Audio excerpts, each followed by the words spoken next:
HO साहब ने आख्या यार इन्हें तेनू पैसे दिते ने। मैं कहा सारे इन्हें पैसे तो दिते ने, उहदा प्रूफ शराफ कोई नहीं। फिर क्या हुआ?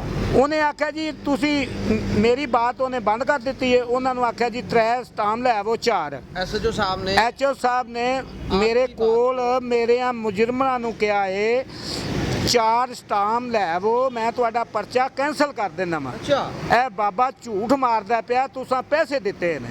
वो बाबा भैन बाबा ते पैसे ले हुण ते सबूत विखाण, सबूत मेरे विखांदे नहीं पे सबूत। मैं आख्या सर मेरी दुकान है, मेरा पैट बने ने, मेरी यार शैव है, वो मैनू विखांदे नहीं। जिहदे कोल मैं जाना वो आंदा बई ना पैसे दिते ने, पैसे ना सबूत विखाण ते ट्राली रख लैन मेरी, ते जो प्रूफ नहीं मेरी ट्राली वापस देन। उसके बाद एसएचओ साहब ने जब आपकी सुनवाई नहीं हुई उसके मैं बाद फिर आपने अगला दरवाजा उससे ऊपर वाला खटखटाया? जी सर, मैं फिर सियालकोट एसपी साहब एंटी क्रेशन एसपी साहब के कोल जाके पेश होया।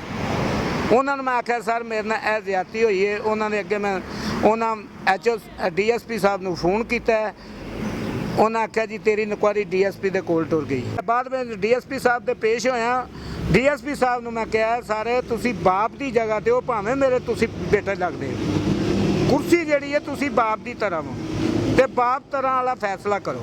उन्हें कहा चाचा जी उन्हें तुहानूं पैसे दिते ने 50,000 होर दवा देना। मैं कहा सर एवे एडा किहड़ी जुल्म वाली गल है वे। 2 बंदियां जमानतां करवाइयां ने, 3 मेरे मुजरम ने। वो दूसरे जिन्हां जमानतां करवाइयां ने उन्हें आख्या जी वो मुंडे की जमानत तां नहीं करवानी, तेरे नाल निबड़ के तेनू मिल के फिर जमानत उन्हें करवानी है। वो आंदा मैं जे जमानत करवाई भी तेनू बाबे नूं निबड़ के करवानी है। वो जान से मारने की धमकी है? जान के मारन की धमकी दे रहा है। वो आंदा मैं इनू फैर मार के तां जाके जमानत करवानी है। अस्सलाम वालेकुम नाज़रीन, न्यू टाइम्स पाकिस्तान से मैं हूं आपका होस्ट चौधरी मोहम्मद अवैस।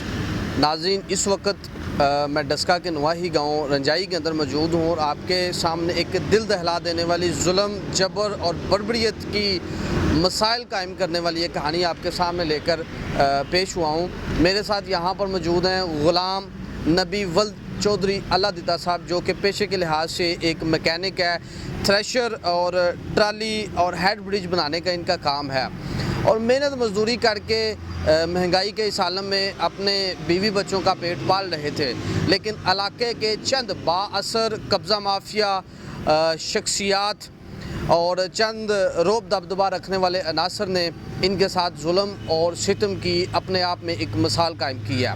नाज़रीन होता यह है कि 16 जून 2022 को चाचा जी आम मामूल के मुताबिक शाम को अपनी दुकान का ताला लगाकर घर जाते हैं और जब ये अगली सुबह 17 जून को जब ये अपनी दुकान के ऊपर वापस काम की घर से आते हैं तो होता यह है कि जब ये दुकान के नज़दीक आते हैं तो दुकान के ताले टूटे हुए थे। बाबा जी ने हैरानगी और परेशानी के आलम में जब नज़दीक आकर दुकान के अंदर शटर खोल कर अंदर जाके देखा तो अंदर इनका एक अदद धुरा था, वो भी गायब था, जिसकी मालियत तकरीबन उस वक़्त की 2022 की नाज़रीन बात कर रहा हूँ 65,000 रुपये थी और एक अदद वहाँ पे इनकी ट्राली खड़ी हुई थी। वो ट्राली भी वहाँ से गायब होती है जिसकी उस वक़्त मालियत 8 लाख रुपए थी। लेकिन अब चूँकि पाकिस्तानी करेंसी भी आपको पता है कि डी वैल्यू होती जा रही है डे बाई डे, तो अब अगर हिसाब लगाया जाए तो उस वक़्त का इनका 8,65,000 आज का अगर आप कन्वर्ट करो PKR के अंदर तो ये कम से कम भी 12 से 13 लाख रुपए की ये मालियत का इनका सामान बनता है, जो कि सरासर इनके साथ ज़्यादती और नाइंसाफ़ी हुई है।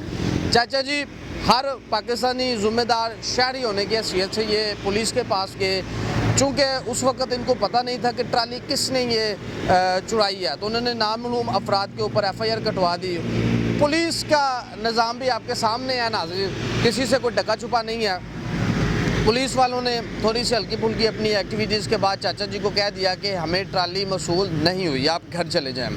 चाचा जी घर आ जाते हैं। होता यह है कि 6 माह का अरसा गुजरता है। चाचा जी दोबारा रास्ते से गुजरते गुजरते एक भट्टे के ऊपर पहुंचते हैं। वहाँ पे देखते हैं कि इनकी ट्राली वहाँ पे खड़ी है और नाज़रीन उस ट्राली की ये मेरे पास कुछ फुटेज मौजूद हैं कि जब चाचा जी वहाँ पे पहुँचे तो चाचा जी ने क्या काम किया, फौरी तौर पर उस ट्राली जो खड़ी थी, चूँकि वो बासर तरीन शख्सियात थी, कह लो कि कब्ज़ा माफिया था इलाके का, तो चाचा जी ने फिर कानून को हाथ में नहीं लिया बल्कि एक ज़िम्मेदार शहरी होने का सबूत पेश करते हुए दोबारा वापस पुलिस के पास गए कि भाई मेरी ट्राली वहाँ पे फलां भट्टे के ऊपर मौजूद है इस वक्त, बराए मेहरबानी मेरे साथ आएँ तो मुझे बरामद करवाएं मेरा सामान। तो बनता भी यही था, एक ज़िम्मेदार शहरी होने की हैसियत से इंसान कानून के पास ही जाएगा, अपनी मदद के लिए कानून को ही पुकारेगा। जब चाचा जी वापस जाते हैं तो SHO साहब इनकी ट्राली नहीं बरामद करवाते बल्कि इंक्वायरी लग जाती है, केस ओपन हो जाता है। उस इंक्वायरी के दौरान जब वो आते हैं तो बकौल चाचा जी के उनकी मिली भगत हो चुकी थी SHO के साथ और उनकी आपस में कोई गठबंधन गठजोड़ हो चुका था, तो पुलिस वालों ने चाचा जी की बात सुनने से इनकार कर दिया। उन्होंने ये कहा कि चाचा जी ये लोग आपको चोर नज़र आते हैं, 3-4 भट्टों के मालिक हैं, इसके अलावा इनके शेलर हैं और भी बहुत सारे कारोबार हैं इनके। एक बहाना चाचा जी के बकौल SHO ने बना दिया।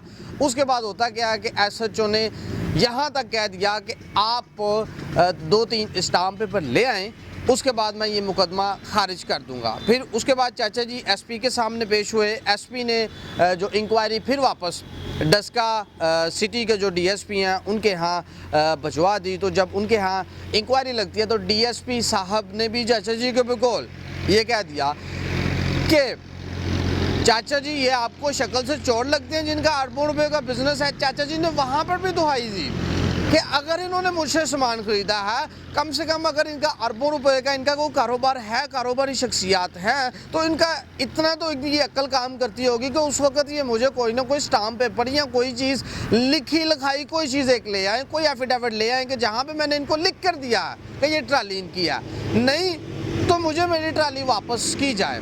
तो नाज़रीन मामला कुछ इस तरह है कि चाचा जी आप एक गरीब बंदा है, मजदूर दिहाड़ीदार बंदा, कितने कोर्ट कचहरी के चक्कर लगाए हो, कहाँ पे ये खज्जल और खवार हो।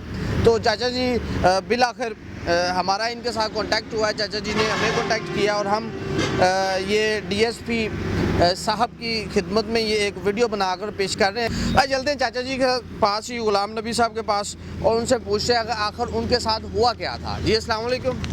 वालेकुम सलाम जी, की हाल है? ठीक हो? अल्लाह दा फजल। चाचा जी एक गल तो दसो, तुहाडी ट्राली कित्थों चोरी होई, किन्ने चोरी कीती? रंजाई स्टाफ तो रंजाई स्टाफ होई। बेटा जिस वेले गई है ट्राली मैनू कोई इलम नहीं, क्यों रात के टाइम मेरी ट्राली गई है, रात की टाइम मेरा अंदरों तुरा गया ताले तोड़ के, ट्राली मेरी बाहर खलोती सी ते जेड़ी घोड़ियां दे उत्ते खलोती सी, जेड़े उन्हें क्रेन लिया के फट्टा क्रेन लिया के उन्हें क्रेन ना चुक के फट्टे दे उत्ते धरीए, फट्टे दे उत्ते धर के फिर उन्हें ट्राली लै गए ने तलवंडी मूसे खां।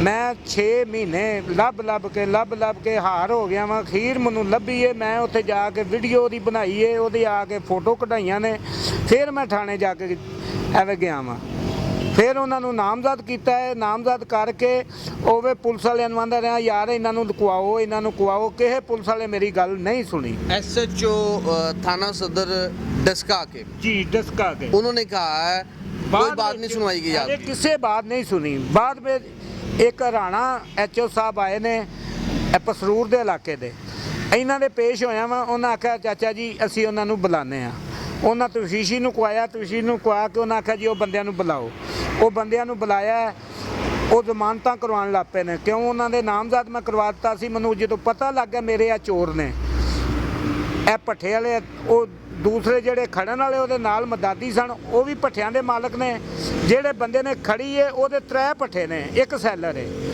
ਉਹ ਵੀ ਅਮੀਰ ਤਰੀਨ ਆਦਮੀ। ਜਦੋਂ ਮੈਂ ਥਾਣੇ ਗਿਆ ਵਾਂ HO ਸਾਹਿਬ ਨੇ ਉਹਨਾਂ ਨੂੰ ਵੀ ਬੁਲਾਇਆ, ਮੈਨੂੰ ਵੀ ਬੁਲਾਇਆ, ਆਪਣੇ ਦਫ਼ਤਰ ਦੇ ਵਿੱਚ ਬਿਠਾਇਆ। ਉਹਨੇ ਆਖਿਆ ਹਾਂਜੀ ਦੱਸੋ ਚਾਚਾ ਜੀ ਤੁਹਾਡਾ ਕੀ ਹੋਇਆ। ਮੈਂ ਆਖਿਆ ਬਜ਼ੁਰਗ ਐਵੇਂ ਸਾਹਿਬ ਜੀ ਮੇਰੀ ਟਰਾਲੀ ਗਈ ਹੈ। ਤੇ ਕਿਹੜੇ ਟਾਈਮ ਗਈ ਹੈ? ਮੈਂ ਕਿਹਾ ਸਰ ਰਾਤ ਨੂੰ ਮੈਂ ਦੁਕਾਨ ਬੰਦ ਕਰਕੇ ਗਿਆ ਵਾਂ ਤੇ ਟਰਾਲੀ ਮੇਰੀ ਸੁਬਹ ਆਏ ਆ ਤੇ ਗਾਇਬ ਹੋ ਗਈ, ਮੇਰੇ ਅੰਦਰੋਂ ਧੂੜਾ ਵੀ ਗਾਇਬ ਹੈ, ਤਾਲੇ ਟੁੱਟ ਕੇ। ਉਹਨੇ ਆਖਿਆ ਜੀ ਇਹ ਬੰਦੇ ਚੋਰ ਨੇ। ਮੈਂ ਕਿਹਾ ਸਰ ਇਹਨਾਂ ਦੇ ਕੋਲ ਟਰਾਲੀ ਮੌਜੂਦ ਮੈਂ ਵੇਖੀ ਹੈ, ਮੈਂ ਤੇ ਤਾਂ ਇਹਨਾਂ ਨੂੰ ਕਹਿ ਰਿਹਾ ਮੈਂ ਮੇਰੇ ਚੋਰ ਨੇ। ਤੇ ਜਦੋਂ ਮੈਂ ਵੇਖੀ ਹੈ ਤੇ ਮੈਂ ਇਹਨਾਂ ਨੂੰ ਨਾਮਜ਼ਦ ਕਰਵਾਇਆ ਜੀ ਇਹ ਮੇਰੇ ਚੋਰ ਨੇ, ਮੇਰਾ ਮਾਲ ਬਰਾਮਦ ਕੀਤਾ ਜਾਏ। ਅੱਗੋਂ ਤੁਹਾਂ ਮਾਲ ਬਰਾਮਦ ਕਰਨ ਦੀ ਬਾਵਜੂਦ HO ਸਾਹਿਬ ਨੇ ਆਖਿਆ ਯਾਰ ਉਹਵੇ ਇਹ ਬੰਦੇ ਚੋਰ ਤੇ ਨਹੀਂ ਜਾਪਦੇ, ਉਹਵੇ ਬਾਬਾ ਜੀ ਤੁਸੀਂ ਚੁੱਪ ਕਰ ਜਾਓ, ਇਹਨਾਂ ਦੀ ਗੱਲ ਉਹਨਾਂ ਦੀ ਗੱਲ ਸੁਣਨ ਲੱਗ ਪਏ ਨੇ। ਉਹਨਾਂ ਆਖਿਆ ਜੀ ਉਹਨਾਂ ਦੇ ਨਾਲ ਜਿਹੜੇ ਬੰਦੇ ਆਏ ਸਨ, ਉਹਨਾਂ ਆਖਿਆ ਜੀ ਬਾਬੇ ਨੂੰ ਅਸਾਂ ਪੈਸੇ ਦਿੱਤੇ ਹਨ, ਅਸਾਂ ਟਰਾਲੀ ਪੁਰਾਣੀ ਦਿੱਤੀ ਸੀ, ਆਹ ਪੈਸੇ ਦਿੱਤੇ ਹਨ। ਇੱਕ ਆਇਆ ਉਹਨੇ ਆਖਿਆ ਜੀ ਮੈਂ ਲੱਖ ਰੁਪਈਆ ਦਿੱਤਾ ਹੈ। ਤੇ ਮੈਂ ਆਖਿਆ ਸਾਰੇ ਜੇ ਇਹਨਾਂ ਪੈਸੇ ਮੈਨੂੰ ਦਿੱਤੇ ਨੇ ਮੇਰਾ ਕੋਈ ਇਹਦਾ ਪ੍ਰੂਫ, ਮੈਂ ਦੁਕਾਨਦਾਰ ਆ, ਮੇਰਾ ਕੋਈ ਲਿਖਿਆ ਪੜਿਆ ਕਾਗਜ਼ ਵਿਖਾਣ ਤੇ ਸਹੀ ਵੀ ਮੈਂ ਅਸਾਂ ਇਹ ਸੌਦਾ ਕੀਤਾ ਹੈ, ਇਹ ਸਾਡੇ ਕੋਲ ਪ੍ਰੂਫ ਹੈ।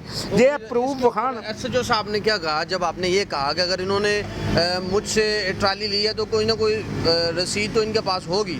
ਜੀ ਐਚਓ ਸਾਹਿਬ ਨੇ ਆਖਿਆ ਯਾਰ ਇਹਨਾਂ ਤੈਨੂੰ ਪੈਸੇ ਦਿੱਤੇ ਨੇ। ਮੈਂ ਕਿਹਾ ਸਾਰੇ ਇਹਨਾਂ ਪੈਸੇ ਦੇ ਦਿੱਤੇ ਨੇ, ਉਹਦਾ ਪ੍ਰੂਫ ਸ਼ਰਾਫ ਕੋਈ ਨਹੀਂ। फिर क्या हुआ? ਉਹਨੇ ਆਖਿਆ ਜੀ ਤੁਸੀਂ ਮੇਰੀ ਬਾਤ ਉਹਨੇ ਬੰਦ ਕਰ ਦਿੱਤੀ ਹੈ। ਉਹਨਾਂ ਨੂੰ ਆਖਿਆ ਜੀ 3 ਸਟਾਮ ਲੈ ਆਵੋ 4। एसएचओ साहब ने ਐਚਓ ਸਾਹਿਬ ਨੇ ਮੇਰੇ ਕੋਲ ਮੇਰੇ ਮੁਜਰਮਾਂ ਨੂੰ ਕਿਹਾ ਏ 4 ਸਟਾਮ ਲੈ ਆਵੋ, ਮੈਂ ਤੁਹਾਡਾ ਪਰਚਾ ਕੈਂਸਲ ਕਰ ਦਿੰਦਾ ਵਾਂ। अच्छा ਇਹ ਬਾਬਾ ਝੂਠ ਮਾਰਦਾ ਪਿਆ, ਤੁਸੀਂ ਪੈਸੇ ਦਿੱਤੇ ਨੇ। ਉਹ ਬਾਬਾ ਭੈਣੀ ਬਾਬਾ ਤੇ ਪੈਸੇ ਲੈ ਹੁਣ ਤੇ ਸਬੂਤ ਵਿਖਾਣ। ਸਬੂਤ ਮੇਰੇ ਵਿਖਾਉਂਦੇ ਨਹੀਂ ਪਏ। ਸਬੂਤ ਮੈਂ ਆਖਿਆ ਸਰ ਮੇਰੀ ਦੁਕਾਨ ਹੈ, ਮੇਰਾ ਪੈਟ ਬਣੇ ਨੇ, ਮੇਰੀ ਯਾਰ ਸ਼ੈਵ ਹੈ, ਉਹ ਮੈਨੂੰ ਵਿਖਾਉਂਦੇ ਨੇ। ਜਿਹਦੇ ਕੋਲ ਮੈਂ ਜਾਂਦਾ ਉਹ ਆਂਦਾ ਵੀ ਨਾ ਪੈਸੇ ਦਿੱਤੇ ਨੇ, ਪੈਸੇ ਨਾ ਸਬੂਤ ਵਿਖਾਣ ਤੇ ਟਰਾਲੀ ਰੱਖ ਲੈਣ ਮੇਰੀ, ਤੇ ਜਦੋਂ ਪ੍ਰੂਫ ਨਹੀਂ ਮੇਰੀ ਟਰਾਲੀ ਵਾਪਸ ਦੇਣ। उसके बाद एसएचओ साहब ने जब आपकी सुनवाई नहीं हुई उसके मैं बाद फिर आपने अगला दरवाजा उससे ऊपर वाला खटखटाया? ਜੀ ਸਰ ਮੈਂ ਫਿਰ ਸਿਆਲਕੋਟ ਐਸਪੀ ਸਾਹਿਬ ਐਂਟੀ ਕਰੇਸ਼ਨ ਐਸਪੀ ਸਾਹਿਬ ਦੇ ਕੋਲ ਜਾ ਕੇ ਪੇਸ਼ ਹੋਇਆ। ਉਹਨਾਂ ਨੂੰ ਮੈਂ ਆਖਿਆ ਸਰ ਮੇਰੇ ਨਾਲ ਇਹ ਜ਼ਿਆਦਤੀ ਹੋਈ ਹੈ। ਉਹਨਾਂ ਦੇ ਅੱਗੇ ਮੈਂ ਉਹਨਾਂ ਐਚਓ ਡੀਐਸਪੀ ਸਾਹਿਬ ਨੂੰ ਫੋਨ ਕੀਤਾ ਹੈ। ਉਹਨਾਂ ਆਖਿਆ ਜੀ ਤੇਰੀ ਇਨਕੁਆਇਰੀ ਡੀਐਸਪੀ ਦੇ ਕੋਲ ਟੁਰ ਗਈ। ਡੀਐਸਪੀ ਸਾਹਿਬ ਦੇ ਕੋਲ ਆਇਆ ਮੈਂ। ਡੀਐਸਪੀ ਸਾਹਿਬ ਨੇ 4-5 ਦਿਨਾਂ ਬਾਅਦ ਸਾਨੂੰ ਬੁਲਾਇਆ। ਉਹ ਦੂਜੀ ਪਾਰਟੀ ਨੂੰ ਵੀ ਕਵਾਇਆ। ਉਹ ਪਾਰਟੀ ਵਹਿੰਦਿਆਂ ਸਾਰ ਮੈਨੂੰ ਬਾਂਦਿਆਂ ਸਾਰ ਉਹਦੇ ਨਾਲ ਸਾਰੀ ਦਸਕੇ ਦੀ ਜਿਹੜੀ ਸੀ ਜਿੰਨੇ ਵੀ ਮੋਤਬਰ ਆਦਮੀ ਸਨ, ਮੋਟੇ ਮੋਟੇ ਸ਼ਬੀਰ ਕਾਦੀ ਜੁੱਜੇ ਜਿੰਨੇ ਵੀ ਬੋਲ ਲੈਂਦੇ ਨੇ ਲੋਕ, ਐਵੇਂ ਮੋਟੇ ਮੋਟੇ ਜਿੰਨੇ ਵੀ ਬੰਦੇ ਹਨ ਉਹ ਬੰਦੇ ਦੇ ਨਾਲ ਗਏ ਨੇ। ਉਹਨਾਂ ਆਖਿਆ ਯਾਰ ਡੀਐਸਪੀ ਸਾਹਿਬ ਮੈਨੂੰ ਆਖਿਆ ਯਾਰ ਚਾਚਾ ਇਹ ਬੰਦੇ ਚੋਰ ਜਾਪਦੇ ਨਹੀਂ। ਮੈਂ ਕਿਹਾ ਸਰ ਮੈਨੂੰ ਤੇ ਨਹੀਂ ਪਤਾ ਚੋਰ ਨੇ ਜਾਂ ਨਹੀਂ, ਮੇਰਾ ਮਾਲ ਮੇਰੀ ਟਰਾਲੀ ਇਹਨਾਂ ਦੇ ਪਾਸ ਹੈ। अगर उन्होंने ट्राली ली है तो ਤੇ ਐਵੇਂ ਸਰ ਇਹਨਾਂ ਦੇ ਕੋਲ ਟਰਾਲੀ ਹੈ ਤੇ ਮੈਂ ਐਵੇਂ ਇਹਨਾਂ ਨੂੰ ਨਾਮਜ਼ਦ ਕੀਤਾ ਹੈ ਜੀ। ਉਹ ਜੀ ਉਹਨਾਂ ਗੱਲ ਸੁਣਾਈ ਜੀ ਇੰਨਾ ਪੈਸੇ ਲਏ ਨੇ।